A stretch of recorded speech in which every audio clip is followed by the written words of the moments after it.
যারা নতুন অবস্থায় ফ্রিল্যান্সিং শুরু করে তাদের মধ্যে একটি মিসকনসেপশন থাকে যে আমি যদি ফ্রিল্যান্সিং শুরু করি আমার একটি এক্সপেন্সিভ ল্যাপটপ বা এক্সপেন্সিভ একটি পিসি দরকার হয়, কিন্তু এটি সম্পূর্ণ ভুল ধারণা। আপনার ল্যাপটপের কনফিগারেশন কীরকম হবে সেটা ডিপেন্ড করে আপনি কোন স্কিলের উপর ফ্রিল্যান্সিং করতে চাচ্ছেন।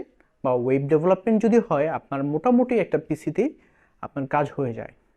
সাপোজ আপনি যদি হাইলি গ্রাফিক্সের কিছু কাজ করতে চান সেক্ষেত্রে আপনার ডেফিনেটলি আপনার হাই কনফিগারেশন একটি পিসি দরকার হবে। কিন্তু আপনি যদি ডিজিটাল মার্কেটিং, ওয়েব ডিজাইনিং বা এই রিলেটেড কিছু স্কিল নিয়ে কাজ করেন সেক্ষেত্রে আপনার হাই কনফিগারেশনের পিসি না হলেও চলবে।